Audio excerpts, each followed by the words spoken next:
Iceberg sobre duendes. ¿Qué tal? ¿Cómo están? Pues bueno, en este video voy a hablar sobre los duendes como dice en el título, así que les traigo unas anécdotas que pueden interesarles. Si escuchan como que mi voz rara, es que estoy susurrando y seguramente les subí el volumen al video, pero no se preocupen porque pues ya es de noche. De hecho, allá pueden ver una luz, que es una casa que está hasta allá. Pero quería aprovechar que es de noche y que es el último día que vamos a estar aquí. Para los que ya saben, pues estoy de vacaciones, estoy en otro lugar, estoy en San Luis y de hecho estoy en un ambiente, o sea, está oscuro, muy rural. Entonces quería aprovechar para hablar de estos temas, pero ahora me siento como así y tengo la luz de mi otro celular, pero pues bueno, no pasa nada. Estoy vuelta y vuelta porque pues no puedo no hacerlo, pero pues, o sea, estás solo, sí, estás solo, o sea, más o menos pudieron ver la segunda parte. Ok, pues sin nada más que decir, vamos a empezar con la primera historia, que nos dice lo siguiente. Una tía política acostumbrada a tener esas figuras de duendes todos feos en los estantes de la casa, y pues su familia decía que sentía ruidos extraños, que veían sombras y las cosas se perdían, pero al final todo era como broma. Un día llegó un primo que no venía hace años a la ciudad y fue de sorpresa en la noche a visitarlos, pero ellos no estaban. Al otro día fue a casa de mi abuela y asustado dijo: ¿qué onda? La casa de la tía Patty, ayer fui a verlos y no me atreví a pasar del portón porque estaba todo oscuro, y aparte de que en el jardín vi unos niños raros con caras de viejito que andaban corriendo y gritando insolencias. Ya mejor me fui rápido. Estoy seguro que no eran niños de verdad y traían ropa de muñeco. Número 2. En mi casa hay un duende pequeñito y todo blanco. Bueno, eso dice mi hermano, que es el único que lo ha visto. Varias veces le ha sucedido. Una vez le pasó que estaba acostado durmiendo y al despertar lo primero que vio al borde de la cama era el duende, observándolo, y que cuando se dio cuenta que lo vio, se ocultó. Después de nuevo se asomó y después se ocultó y desapareció. También una vez apenas él venía llegando del trabajo y preciso lo vio. En esa ocasión yo estaba como a 5 metros y desde ahí me dijo: véalo, acá está en la esquina. Y apenas me paré, él desapareció. Siguiente historia, número 3.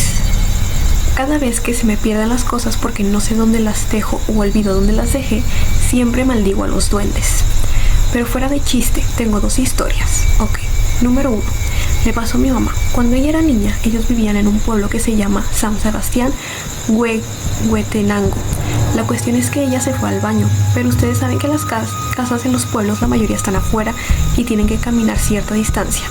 Bueno, ella caminó como unos 15 metros de la entrada de la casa al baño, pero cuando venía de regreso volteó a un lado y ahí había un tipo tragante, como la película de ahí donde está el payaso. Nos ponemos entre paréntesis. Bueno, dice que arriba estaba un duende llamándola con un dedo como un gif, dice. Ella salió corriendo a contarle a mis abuelos y ellos salieron con lámparas para iluminar y buscar, pero no estaba el duende. Ahí siempre espantaban en esa casa. Ok. La siguiente historia es: en otra ocasión mis hermanos estaban durmiendo en su propia habitación cuando mi hermano, el que va antes de mí, se quiso levantar, pero no pudo porque sintió varios pesos, uno en cada mano, uno en cada pierna, y uno iba caminando desde el estómago para el pecho de él, llevando una tipo guadaña, iba directamente al cuello, y él quiso gritarle a mi otro hermano, pero tenía algo en la boca. Entonces, en su último esfuerzo, empujó a todos esos duendes y escupió lo que tenía en la boca. Prendió la luz y no había nada. Le comentó a mi hermano y empezaron a orar. Realmente en esa casa sí espantaban demasiado. Número 4. Cuando mi hermanito tenía 2 años aproximadamente, entre paréntesis, ahora tiene 5, vivíamos en una casita pequeñita. Mis papás salían a trabajar todo el día y en casa solo nos quedábamos mi hermana y yo con él. A la hora de la comida, él pasaba trocitos de lo que estuviéramos comiendo y decía: toma, come. La casa donde vivíamos alguna vez funcionó como ciber, por lo que la puerta era la mitad de abajo de aluminio y la mitad de arriba era de cristal. A veces él se paraba mirando hacia el cristal y decía: ven, pasa. Mi vecino decía que lo cuidáramos mucho porque podrían llevárselo, y decía que se habían aluches porque molestaban a los niños de la colonia. Pasa el tiempo y nos mudamos a una casa mucho más grande. El primer día nos quedamos los tres en la casa porque mis papás fueron a comprar la cena. Él estaba sentado en una mesa y yo estaba frente a él. Mi hermano sentado a nuestro lado. De pronto él voltea a la puerta del patio trasero y dice: hola, yo me llamo Santiago, ella es mi hermana Eve, y me señala. Y ella es mi hermana May, y señala a mi hermana. Solo recuerdo que nos quedamos en shock.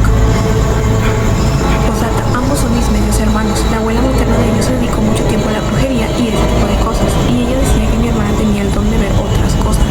Mi mamá está segura de que mi hermanito también posee algo similar. Mi hermana, mi madrastra y yo nunca hemos visto algo de lo que él ve. Solo mi papá ha visto algunas cosas. Número 6. Mi mamá tuvo una experiencia con algo, no sabe si fue un duende, pero por la apariencia dice que puede ser. La casa de mi abuela siempre ha tenido actividad paranormal, ya que antes la colonia donde se ubica la casa era literal puro monte, y me tocó sentir la vibra pesada, pero afortunadamente no pude ver nada. Pero mis tíos y mi abuela sí. El caso es que a mi mamá siempre se le perdía un par de sus calcetines. Para ese entonces, los hermanos menores estaban pequeños, entonces ella pensaba que andaban haciendo travesuras. Pero luego en las noches, cuando se dormía, siempre sentía que la pellizcaban y a la mañana siguiente amanecía con moretones. La llamaban por su nombre sin siquiera haber nadie en la casa.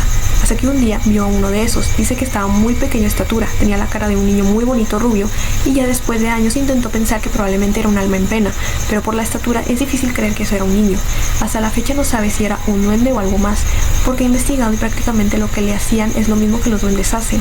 En fin, esa casa sí estaba muy rara. No sabemos si algo le hicieron a ese terreno antes de que construyeran la casa o qué pasaría con él. Número 7. Una amiga que vive entre los límites de Puebla y Veracruz platica que en el cerro hay duendes y que una ocasión su papá se fue con sus tíos a tomar y su mamá lo regañó que siempre era lo mismo y así. De todos modos se fue. Entonces para ir a regresar del lugar donde tomaban tenían que subir y bajar una especie de colina donde a los lados había muchos nopales y más allá un barranco. El chiste es que el señor esa ocasión se regresó solo y en el camino vio a una persona que le enseñaba una bolsa de dinero. Lo siguió y como ella estaba muy borracho no sintió que estaba entre los nopales. En eso, un vecino lo vio y ese señor dice que eran dos duendes que lo estaban atrayendo para llevarlo al barranco. Desde ahí, el papá de mi amiga dejó de tomar. Número 8. Tengo entendido que según el folclore, como seres de la naturaleza no se les puede atribuir el valor moral de bueno o malo, solo que actúan a capricho, o sea, si le haces bien, si le haces algo, si vives en sus tierras o si simplemente son traviesos. Nunca he tenido experiencias, pero se me hace interesante el asunto de los aluches y la manera en la que suelen ser descritos como una especie de duende juguetón que no le gusta que entren a su territorio.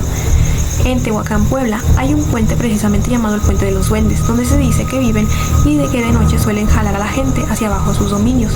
La leyenda es más una advertencia sobre los peligros de cruzar ese puente, sin fijarse a altas horas, pero es interesante. También, hace unos años en Finlandia, durante la construcción de una carretera, se tuvieron que hacer un par de desviaciones improvisadas para evitar dañar dos hábitats conocidos de los duendes. Claramente no toda la gente cree en ellos, pero eso sirvió para tener cuidado y cierto respeto al medio ambiente, y creo que mantener cierto nexo con el folclore y las leyendas locales con tal de respetar el entorno, que es una buena manera de preservar cierto aprecio por el sitio donde vivimos. Número 8. En la mitología maya existen los aluches, los cuales son traviesos y hacen maldades, o sea, esconder cosas, moverlas del lugar, etc. La forma de calmarlos es haciendo una pequeña casita donde se depositan ofrendas como dulces, juguetes, etc. También, si se les hace una casita en una huerta, ellos se encargarán de cuidarla de cualquier persona que intente meterse, y a esa persona le harán travesuras. Por otro lado, también se dice de la existencia de los duendes, los cuales llegan a perder niños o hacen que los sigan. Los niños que los han visto mencionan que se ven como niños, pero con cara de viejito. Número 9 y última historia. Yo tenía uno, me escondía mis cosas, pero eran cosas necesarias para salir. Por ejemplo, yo iba súper tarde a la escuela y no encontraba mi zapato o mi mochila. Lo hacía para no dejarme ir. En las noches cuando dormía me agarraba los brazos, tocaba el cristal de mi balcón en la noche, tiraba cosas, molestaba a mis perros. Yo no sabía que lo tenía, solo lo supe cuando me quitó mis cosas. Un día fui a visitar a mi abuelita y una de sus amigas estaba ahí. Ella sabe de brujería y esas cosas. Apenas me vio me dijo que traía un duende. Siempre iba conmigo, pero lo tenía que correr de mi casa porque aunque ahora me hacía caso, después podría enamorarse de mí y eso no es bueno. Me dijo que hablara con él y le dijera que no podía cuidarlo, pero alguien más sí podría. Lo intenté, pero no funcionó. Hace poquito perdí demasiado dinero. Estaba en mi casa, yo no lo gasté ni nadie más. Lo busqué literalmente por toda mi casa y ya me había rendido cuando me acordé de él. Dije, ya sé que lo tienes tú, dámelo, lo necesito. En la noche encontré el dinero en mi cama, estaba junto a mi almohada, de verdad no estaba ahí. O sea, él lo puso. Y pues bueno, esas fueron las historias del día de hoy. Espero les hayan gustado, les hayan entretenido mientras hacen cualquier otra cosa, ya saben. Y ya saben que pueden encontrarme en mis otras redes sociales como @20dcmb12, que yo los estaré diciendo con mucho gusto. Cuéntenme si tienen alguna historia también sobre este tema en los comentarios. Y pues sin nada más que decir, yo me despido. También si tienen historias en general de otra cosa que les haya sucedido, con evidencias o lo que sea, paranormales, perturbadoras o si de los temas que ya he tocado anteriormente, pues también me la pueden enviar a mis redes sociales, Instagram y TikTok, ¿saben? Espero estén bien y pues sin nada más, ahora sí, los quiero mucho. Bye.